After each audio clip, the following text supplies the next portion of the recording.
Halo, selamat hari Minggu wahai para pelanggan setia Budayanti. Pada saat ini Bapak Yanto akan kembali melanjutkan sebuah cerita tentang perjalanan Babang Tamfan Xiaoyan. Pada saat ini kita akan diperlihatkan dengan Abang Jin Wu Chen yang pada saat ini telah mengetahui posisi dari Ayang Sun Er. Kemudian Jin Wu Chen memutuskan untuk meminta Gumen membawanya melihat Sun Er. Mendengar permintaan dari Jin Wu Chen ini, Gumen pun langsung terkejut. Bahkan wajahnya tenggelam dan dirinya segera berkata, sebaiknya kakak Jin Wu Chen jangan memaksa dirinya terlalu keras, karena Gumen sudah mengambil resiko besar dengan memberitahunya tentang masalah ini. Jin Wu Chen benar-benar kesal dan segera berkata bahwa dirinya hanya ingin tahu, mengapa kakak Gumen pada saat ini menjadi begitu galak. Jika begitu permasalahannya, maka Jin Wu Chen pada saat ini akan melupakan permasalahan ini. Melihat Jin Wu Chen yang pada saat ini sedikit tidak senang, Gumen pada akhirnya segera memasang wajah tersenyum.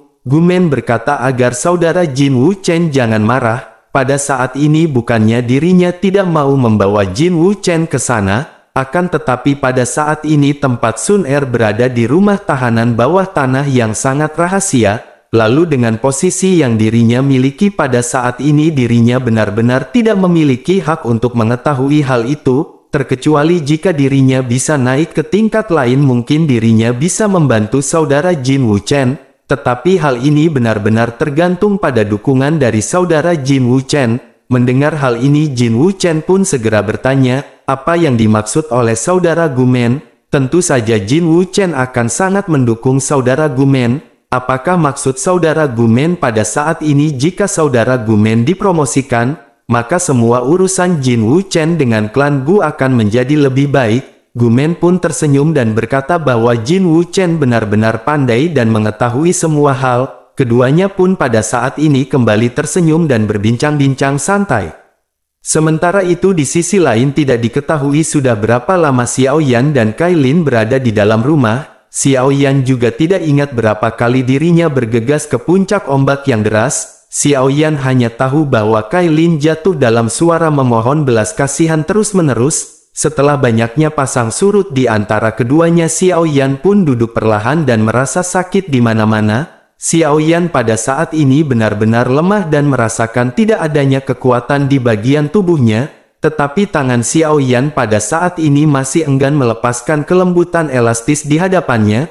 Meskipun Xiaoyan lemah, tetapi pada saat ini lengannya masih kuat untuk meremas sesuatu yang seperti lato-lato. Menyadari tindakan Xiaoyan ini, tentu saja Tante Kailin juga pada saat ini menjadi lemah dan buru-buru menarik selimut merah muda ke dadanya. Dirinya pada saat ini hanya bisa menatap ke arah Xiaoyan dengan malu. Melihat Kailin yang menatap ke arah Xiaoyan dengan tubuh yang setengah tertutup, tentu saja membuat api jahat di Xiaoyan seketika melonjak. Kemudian Xiaoyan mulai terengah-engah lagi, tetapi pada saat ini ketika Xiaoyan ingin bergerak, tubuhnya benar-benar lemah dan Xiaoyan benar-benar sangat kesal. Xiaoyan bergumam, sungguh sialan, dirinya pikir dengan kekuatan tahap menengah bintang 7 Dodi, Xiaoyan akan memiliki kekuatan yang tidak tertahankan di dalam bidang ini. Sementara itu di sisi lain, Kailin pada saat ini tersipu karena marah dan berkata bahwa ini sudah hampir 1 bulan.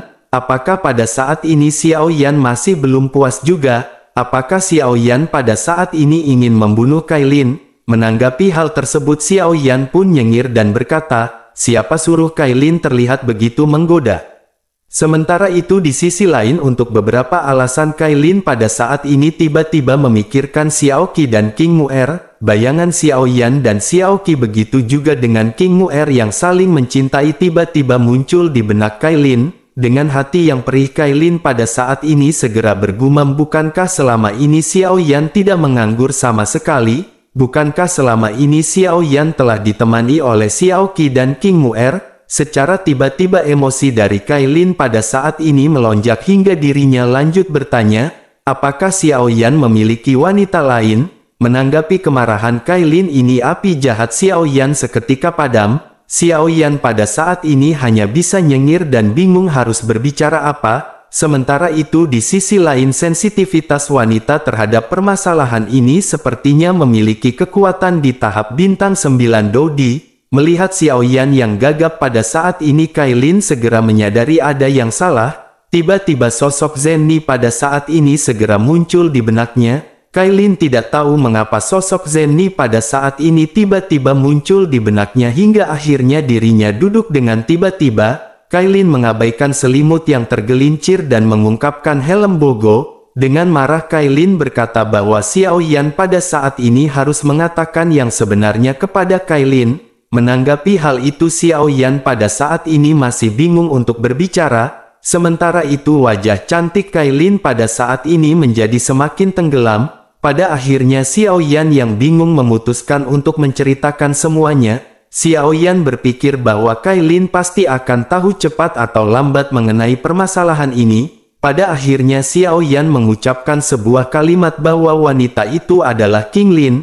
Mendengar nama Qinglin yang sangat familiar dan bukan Zenni, tentu saja Kailin pada saat ini menggenggam tangannya dengan erat. Dirinya berpikir bahwa Qinglin telah menghilang selama bertahun-tahun setelah Xiao Yan tiba di benua Dodi. Kailin mengirim orang untuk mencarinya di mana-mana tetapi mereka tidak menemukannya. Kailin berpikir bahwa Qinglin yang disebutkan oleh Xiao Yan ini seharusnya adalah orang yang sama dengan Qinglin di benua Doqi. Nama depan dari orang ini begitu juga dengan nama keluarganya benar-benar sama. Kailin pada akhirnya segera berkata bahwa Xiao Yan dan Qinglin sangat ditakdirkan. Benua Dodi sangat besar dan Xiao Yan masih bisa bertemu dengan Qinglin. Sementara itu Xiao Yan pada saat ini terdiam sesaat dan menyadari tampaknya Kailin sama sekali tidak mengetahui permasalahan Qinglin. Xiao Yan pun hendak menjelaskan tetapi pada saat ini Kailin segera menoleh dan berbicara kepada Xiao Yan. Sambil memukuli Xiao Yan dengan keras Kailin berkata, apakah Xiao Yan benar-benar membawanya,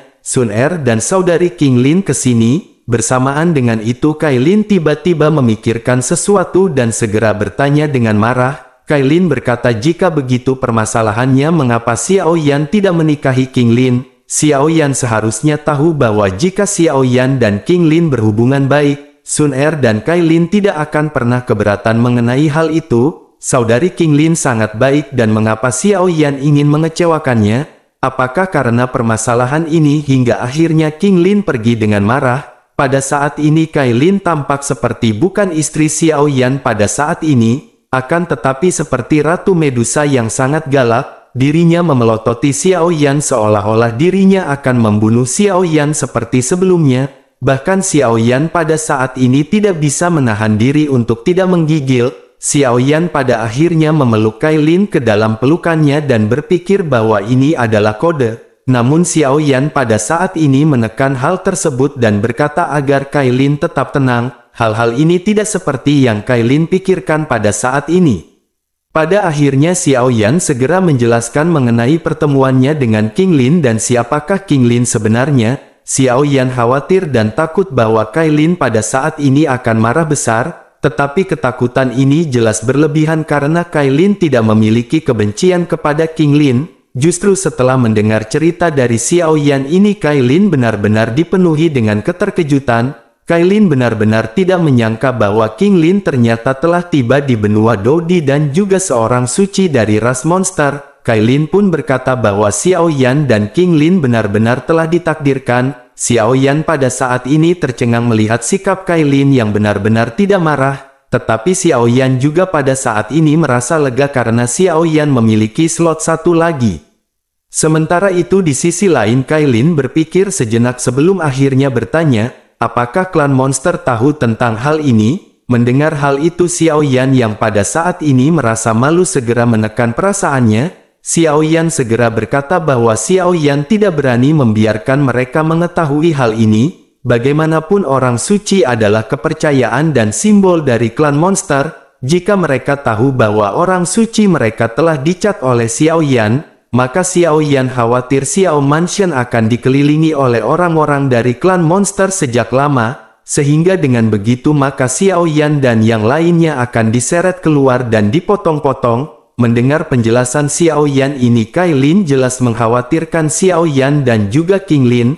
Akhirnya Kailin pun segera bertanya, jika begitu permasalahannya apakah Xiao Yan dan Qinglin tidak bisa berakhir bersama? sebagai Ratu Madusa Kailin tahu betul bahwa hanya kekuatan yang bisa diandalkan oleh Xiao Yan untuk menyelesaikan permasalahan ini. Kailin bahkan berpikir pada saat ini apakah dirinya harus menggunakan identitas binatang penjaga keluarga Warcraft untuk menghadapi permasalahan ini.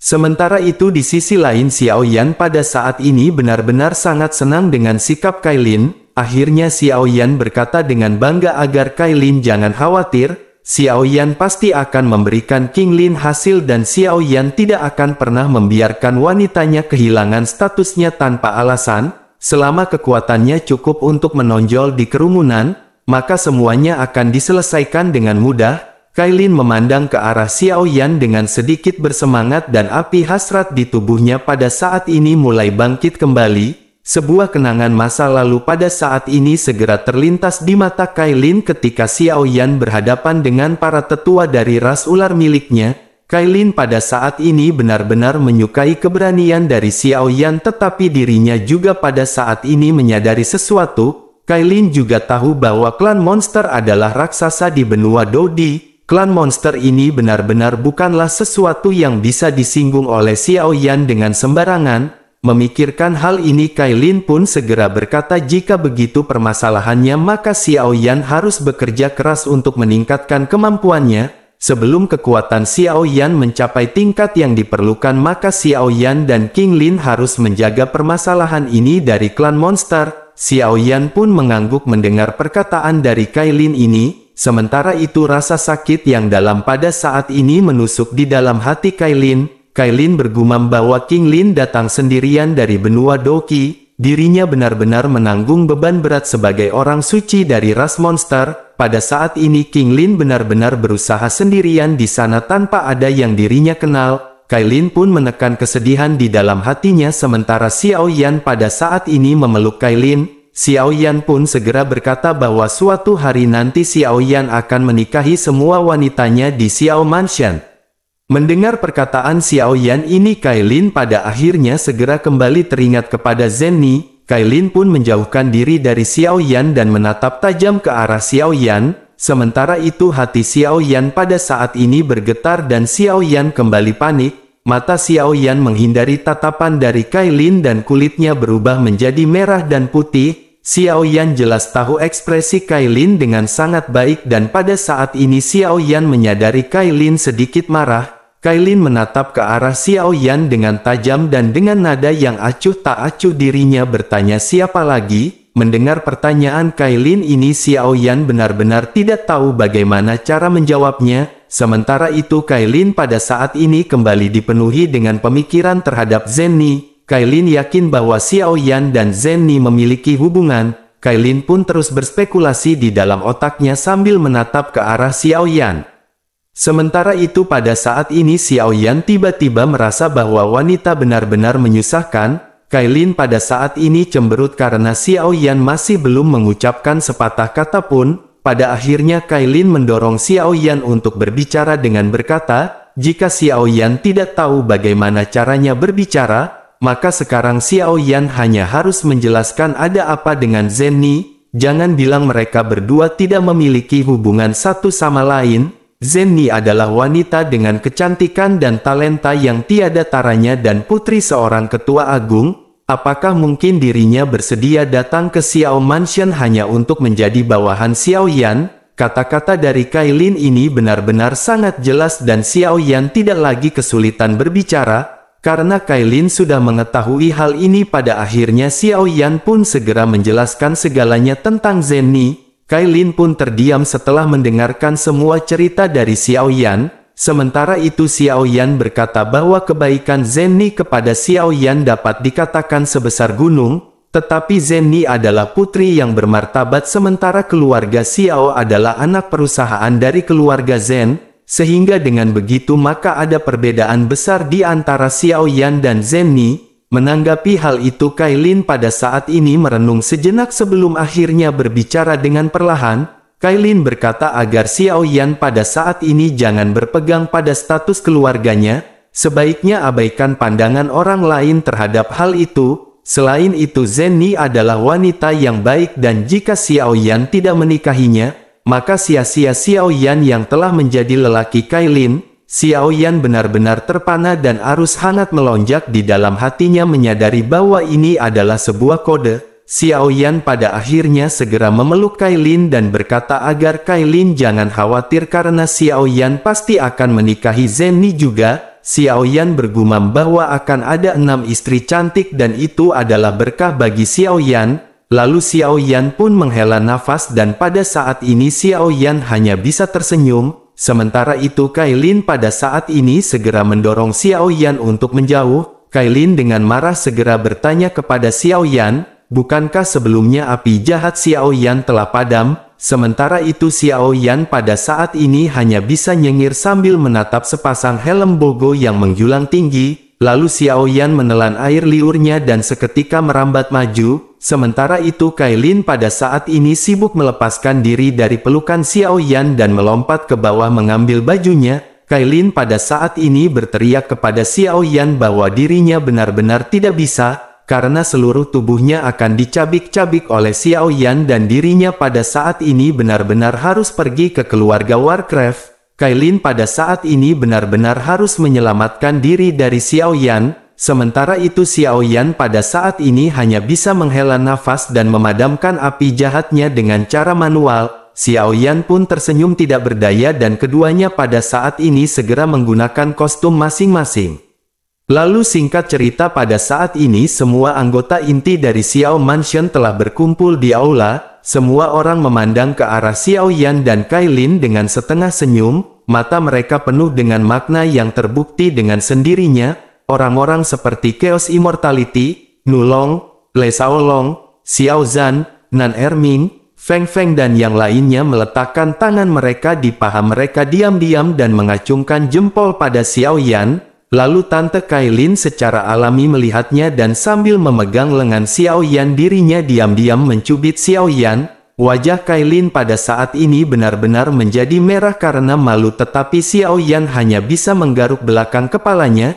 Xiao Yan pada saat ini benar-benar bingung untuk berbicara. Sementara itu di sisi lain King Mu'er segera berseru dengan penuh kecemburuan. King Mu'er berkata apakah Xiao Yan tidak tahu semua orang menunggu kedatangan Xiao Yan?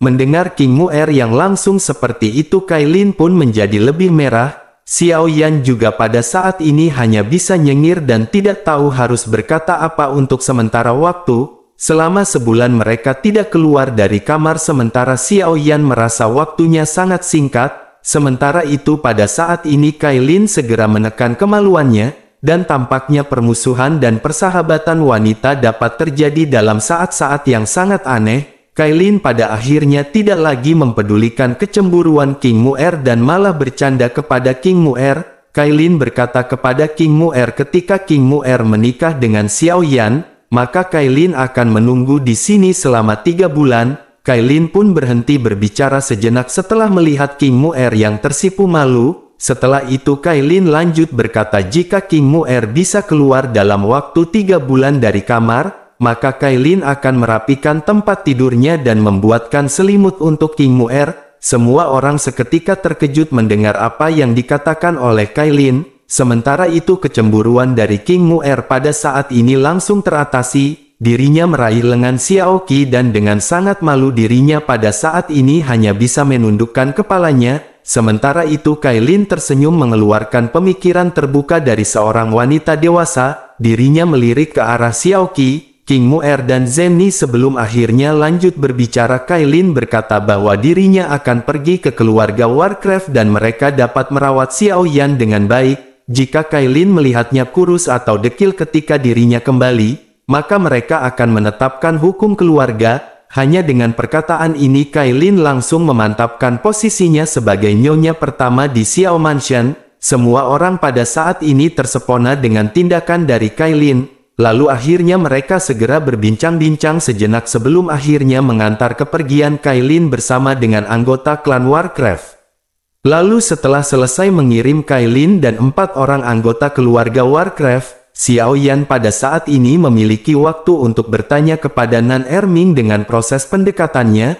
Xiao Yan pun segera bertanya kepada Nan Erming bagaimana kabarnya dengan Nona Huo Hong Er selama ini. Nan Erming pun menjawab dengan pahit bahwa semuanya tidak ada perkembangan, ibunya ada di sini dan dirinya mengawasi dengan cermat, oleh karena itu selama ini Nan Erming hanya saling lirik-lirikkan dan saling menggoda. Jawaban Nan Erming yang sangat jujur ini segera membuat semua orang tertawa terbahak-bahak, sementara itu Xiao Yan menghibur Nan Erming agar saat ini harus benar-benar sabar. Nan Erming harus memfokuskan pada kultivasinya dan cepat atau lambat Huo Hong Er akan menjadi milik Nan Erming. Nan Erming pun hanya bisa mengangguk dan menghela nafas di bawah tawa semua orang. Sementara itu di sisi lain King Mu'er tiba-tiba teringat sesuatu dan berbicara dengan cemas kepada Xiao Yan. King Mu'er berkata bahwa kakaknya datang ke sini ketika Xiao Yan sibuk main dengan Kailin. Mendengar hal itu Xiao Yan sedikit terkejut dan bertanya ada apa kakak King Haoran datang ke sini. King Mu'er menjelaskan bahwa pada saat ini kakaknya hanya datang untuk berkunjung. Dirinya juga sangat senang mengetahui bahwa Xiao Yan telah meningkat pesat. Tampaknya kakaknya telah memperlakukan Xiao Yan lebih baik jika dibandingkan dengan memperlakukan King Mu'er. King Mu'er pada saat ini benar-benar tidak senang dan dirinya benar-benar sangat marah. Sikap King Mu'er yang masih kelihatan kayak anak-anak ini seketika mengundang gelap tawa dari semua orang. Sementara itu Xiao Yan tiba-tiba berpikir bahwa ketika King Haoran datang, bukankah ada kedua kepala dari keluarga Warcraft? Xiao Yan bertanya-tanya apakah mereka berpapasan dan telah bertemu. Pada akhirnya Xiao Yan pun segera bertanya apakah kakak tertua telah bertemu dengan kepala keluarga Warcraft. Mendengar perkataan Xiao Yan ini Zenny segera mulai dari tawa dan menganggukkan kepalanya. Xiao Yan pada saat ini sangat penasaran dan ingin mengetahui reaksi apa yang ditunjukkan oleh King Haoran. Xiao Yan pun segera bertanya bagaimana reaksi dari kakak King Haoran ketika bertemu dengan dua kepala dari keluarga Warcraft. Zenny pun segera menjawab bahwa ekspresinya pada saat itu cukup baik. Zenny berpikir mereka memiliki kesan yang baik satu sama lain ketika bertemu. Mendengar hal itu Xiao Yan pun mengangguk dan merasa lega. Xiao Yan sangat ingin kakak angkatnya memiliki hubungan yang baik dengan keluarga Warcraft, sehingga dengan begitu maka keluarga Warcraft akan dapat membantu Kaisar Iblis ketika saatnya tiba. Xiao Yan pun menganggukkan kepalanya berkali-kali sebelum akhirnya Xiao Yan bergumam bahwa dirinya sudah lama tidak melihat kakak laki-lakinya. Xiao Yan akan mengunjunginya setelah mengurus beberapa hal. Xiao Yan pun menghela nafas namun bersamaan dengan itu pemancar informasi Xiao Yan pada saat ini bergetar. Xiao Yan menundukkan kepalanya dan melirik alat pembawa pesan. Xiao Yan tiba-tiba menjadi bahagia sebelum akhirnya wajahnya berubah dengan mata yang menyipit dan tatapan membunuh segera muncul. Semua orang pada saat ini samar-samar menebak dan bertanya kepada Xiao Yan, apakah ada yang salah? Xiao Yan segera berkata dengan wajah serius bahwa Sun Er telah ditemukan dan dirinya berada di klan kuno. Sun Er menjadi tahanan rumah oleh klan kuno dan dirinya ingin didedikasikan untuk putra tertua dari Pil Palace. Semua orang seketika terkejut karena permasalahan ini memiliki kaitan dengan Pil Palace. Semua orang menatap ke arah Xiao Yan dengan ekspresi yang dipenuhi dengan kekhawatiran. Xiao Yan pun menyadari kekhawatiran di wajah semua orang dan berkata bahwa putra tertua dari Pil Palace tidak akan bisa mendapatkan Sun Er. Semua orang pada saat ini mengangguk dan memahami permasalahannya dengan jelas. Sementara itu Le Shaolong pada saat ini merasa bahwa tim inti kali ini benar-benar akan dikirim.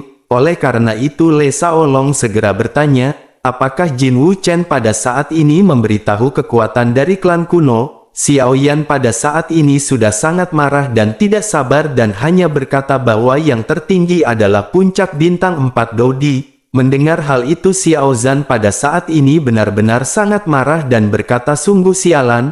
Pada saat ini sebaiknya Tuan Muda Xiao Yan dan yang lainnya menunggu di sini. Xiao Zhan akan pergi dan membawa kembali Nyonya Sun Er.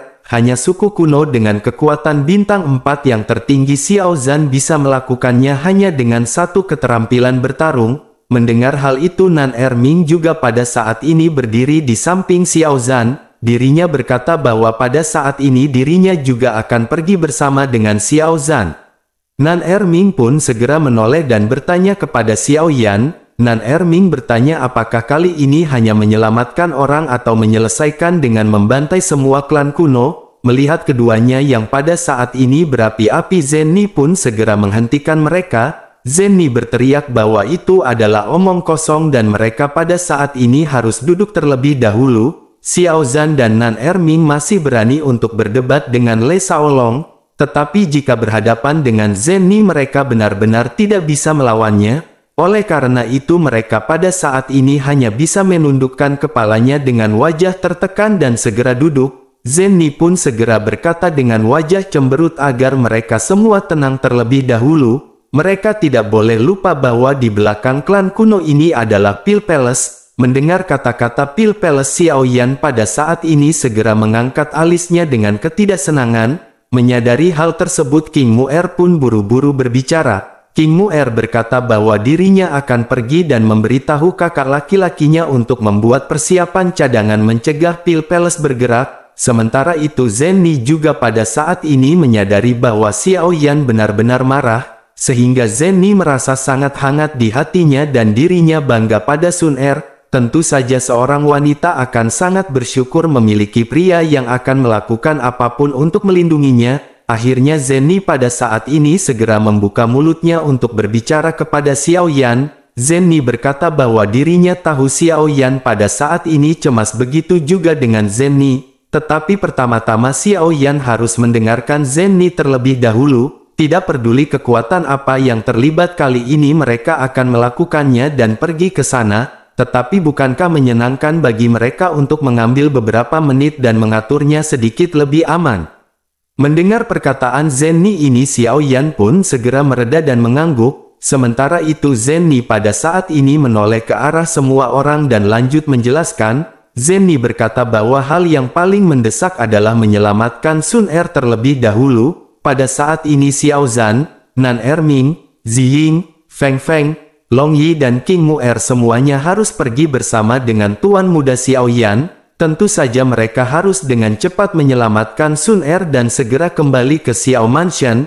Dan jika klan Gu berani melawan maka mereka tidak harus mengatakan apa-apa lagi. Tetapi semua itu bergantung keputusan dari Tuan Muda Xiao Yan. Namun dalam hal ini Zenny menyarankan untuk tidak memusnahkan klan Gu. Terlebih lagi Sun Er juga adalah anggota dari klan kuno. Dirinya pada saat ini mewarisi darah dari klan kuno. Setelah itu Zenny menoleh ke arah Lei Shaolong dan berkata bahwa tim utama telah memasuki tingkat kesiapan tempur tertinggi dan bersiaga. Mereka harus bersiap-siap jika Pil Palace mendapatkan berita dan segera menyerang. Namun Zenny pada saat ini tidak begitu percaya bahwa Pil Palace akan mengumpulkan pasukan dalam skala yang besar. Terlebih lagi hal ini adalah permasalahan sepele dan Zenny menyadari Pil Palace masih memiliki wajah yang kuat. Selain itu Zenny akan berbicara kepada Kaisar Iblis, aliansi bisnis dan ayahnya, karena jika Pil Palace benar-benar tidak tahu malu maka selama mereka menyelamatkan Sun Er, mereka tidak perlu khawatir terhadap Pil Palace dan mereka bisa bertarung habis-habisan. Mendengar pengaturan yang dibuat oleh Zenny ini semua orang pada saat ini berapi-api. Xiao Yan juga tidak banyak cincong dan segera membawa Long Yi, Nan Erming, King Mu'er, Xiao Zhan, Ziying dan Feng Feng pergi melalui udara, mengikuti panduan kota dari Jin Wu Chen dan kerumunan segera terbang mendekati hutan lebat yang membentang sejauh beberapa mil yang tidak diketahui. Setelah cukup lama terbang Xiao Yan pun memasuki tanah terpencil dan sejauh mata memandang ada sepotong pasir kuning kelabu. Menurut berita yang disampaikan oleh Jin Wu Chen yang dijaga oleh kuno ini semuanya berwarna kuning. Semakin dalam Xiao Yan pergi ke tanah klan kuno maka semakin Xiao Yan merasakan sakit di dalam hatinya. Sun Er datang ke benua Dodi dan sebelum dirinya melihat kemakmuran dari benua ini, dirinya benar-benar telah dipenjara di tempat terpencil ini. Xiao Yan pun mengepalkan tinjunya dengan erat dan menggertakkan giginya. Xiao Yan pada saat ini dengan penuh emosi berkata agar klan Gu menunggu Xiao Yan. Karena Xiao Yan akan datang bersama Bude Yanti untuk menagih hutang gorengan yang minggu lalu belum dibayar.